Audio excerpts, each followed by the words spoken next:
நல்லெண்ணெய், கடல் எண்ணெய், தேங்காய் எண்ணெய் இந்த மூணும் அவங்களே ஆட்டிக்கிட்டு வந்து சாப்பிடாம இதே பெயரை சொல்லி விற்றுக்கிட்டு இருக்கக்கூடிய பல எண்ணெய்களை வாங்கி பயன்படுத்தக்கூடிய அந்த நபர்களுக்கு வருது.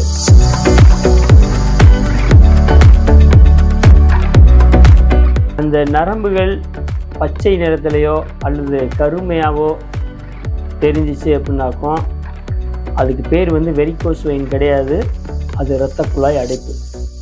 அப்போ இந்த இரத்த குழாய் அடைப்பு வந்துட்டு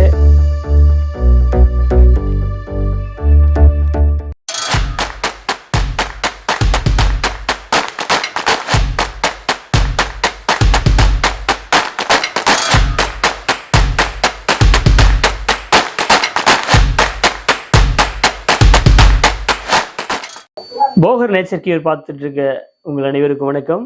இன்றைக்கு நாம் பார்க்கவிருக்கக்கூடிய தலைப்பு என்னன்னு பார்த்தீங்கன்னா, நரம்பு சுருட்டல், ஆங்கிலத்தில் வந்து வெரிகோஸ் வெயின். இந்த வெரிகோஸ் வெயின் ஏன் வருது, அது வராமல் இருக்கணும்னா நாம் என்ன செய்யணும், வந்துட்டாக்கும் அதுக்கு எப்படி மருத்துவம் எடுத்துக்கணும் அப்படிங்கிறத பற்றி நாம் இந்த காணொலியில் வந்து காணவிருக்கிறோம்.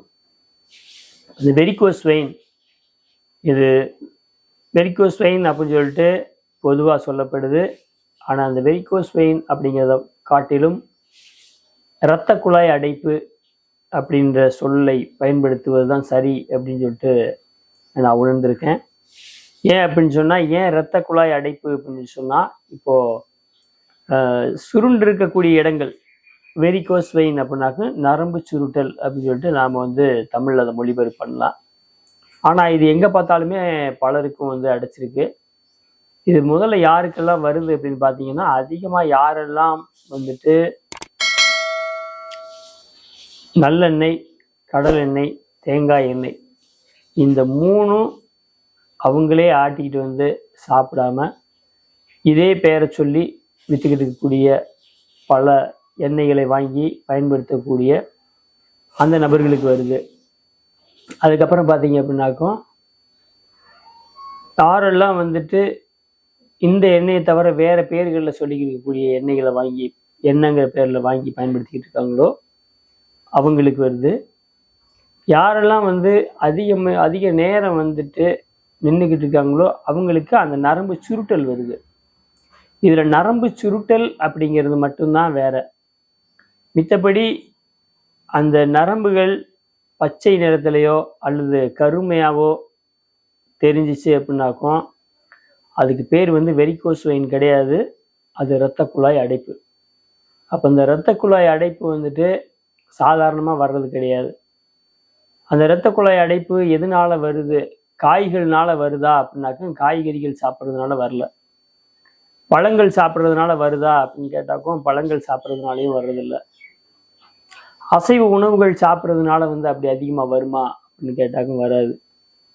இந்த இரத்த குழாய் அடைப்பு அப்படிங்கிறது வந்து மனித உடலால் செரிமானம் செய்யப்பட முடியாத ஒன்றால தான் இந்த இரத்த குழாய் அடைப்பு வந்து வர முடியும். அந்த வகையில் பார்க்கும்போது சமையலுக்கு பயன்படுத்தக்கூடிய எண்ணெய்ங்கிற பேரில் பயன்படுத்தக்கூடிய எண்ணெய் இல்லாத வேறொரு திரவங்கள் வழியாக தான் இந்த இரத்த குழாய் அடைப்பு ஏற்படுது. இந்த இரத்த குழாய் அடைப்பு எவ்வளவு இருந்தாலும் அதை வந்து பாரம்பரிய மருத்துவத்து மூலியமாக வந்துட்டு அதை வந்து சரி செய்ய முடியும். நீங்கள் இப்போ வீட்டிலேயே வந்துட்டு பொதுவாக பயன்படுத்தணும் அப்படின்னு சொன்னாக்கும், நம்முடைய சமையலில் வந்து அதிகமாக வந்துட்டு இஞ்சியையும் பூண்டையும் அதுக்கப்புறம் எலுமிச்சம் பழச்சாறு இந்த மாதிரி வந்து தொடர்ந்து வந்து பயன்படுத்திக்கிட்டு வரும்போது சேராமல் பார்த்துக்க முடியும். அதையும் தாண்டி முழுமையாக வந்துட்டு அடைப்புகள் ஏற்பட்டுருச்சு, வலி அதிகமாயிருச்சு, இல்லை அதிலே வந்து புண்கள் ஏற்பட்டுருச்சு, நடக்கிறதுக்கு ரொம்ப சிரமப்பட்டுக்கிட்டு இருக்கிறது, இந்த மாதிரியான ஒரு உச்சபட்ச நிலைக்கு போயிட்ட பிறகு அதற்கு வந்து உரிய மருத்துவத்தை எடுத்துக்கொள்ள வேண்டும். இப்போ இதுக்கு பார்த்தீங்க அப்படின்னாக்கும் மாற்று முறை மருத்துவம், அதான் இங்கிலீஷ் மருத்துவம் சொல்கிறாங்க, அலோபதின்னு சொல்கிறாங்க. அந்த மாதிரி இருக்கக்கூடிய மாற்று முறை மருத்துவத்தில் போய் அந்த இரத்த குழாய்களை உருவிடுறாங்க. அந்த நரம்புகளை அறுவை சிகிச்சைன்ற பேரில் வந்து அதை உருவி எடுத்துடுறாங்க. அப்போது அந்த பகுதிகளில் பார்த்தீங்கன்னா அந்த ஏரியாவில் இரத்த ஓட்டம் இல்லாதனால கருப்படிச்சிடும். அதன் பிறகு அவர்களுக்கு வந்து பல பிரச்சனைகள் வருது. இதுவே பாரம்பரிய மருத்துவத்தில் அந்த இரத்த குழாய் அடைப்புகள் நீங்குவதற்கான மூலிகை மருத்துவத்தை வந்து பண்ணிக்கிட்டு இருக்கோம். இந்த மூலிகை மருத்துவத்தை பண்ணும்போது அவங்களுக்கு அதிகபட்சமாக 2 மாதத்தில் வந்து இரத்த குழாய்களில் எவ்வளவு அடைப்புகள் இருந்தாலும் அந்த அடைப்புகள் வந்து நீங்கிடும். அந்த இரத்த நாளங்களில் ஏற்படக்கூடிய தேக்கங்கள் வந்து அது சாக்கடை போல தேங்கி நிற்கும். அதை வந்து சிலருக்கு புண்ணு வந்துச்சு அப்படின்னா கடுமையான கெட்ட வாடை அடிக்கும். அதுவே வந்து ஆறாதனால சிலருக்கு வந்து அந்த கால்களையே வந்து வெட்டி எடுக்கக்கூடிய நிலைமைக்கு வந்து போயிடுது.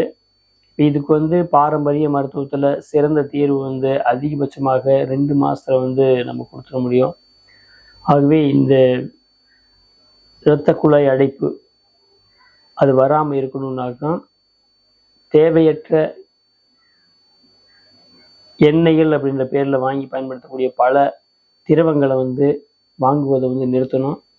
பாரம்பரிய முறையில் நாம் பயன்படுத்திக்கிட்டு வந்த அந்த தேங்காய் எண்ணெய், நல்ல எண்ணெய், கடலை எண்ணெய் இதை நீங்களே வந்துட்டு அந்த பருப்புகளை வாங்கி கொண்டு போய் ஆட்டி மரச்செக்கில் ஆட்டிக்கிட்டு வந்து அதை தொடர்ந்து பயன்படுத்தும் போது இந்த பிரச்சனை வராது. எனவே உங்களை நீங்கள் வந்து இந்த வெரிகோஸ் வெயின் அப்படின்னு சொல்லக்கூடிய அந்த பிரச்சனையிலேருந்து வெளிப்படணும் வெளிவரணும் அப்படின்னு சொன்னாக்கும் இதை வந்து நீங்கள் கடைபிடிங்க. இது உங்களுக்கு பயனுள்ளதாக இருக்கும் என்று நம்புகிறேன். மீண்டும் இன்னொரு காணொளியில் உங்களை காண்கிறோம். நன்றி.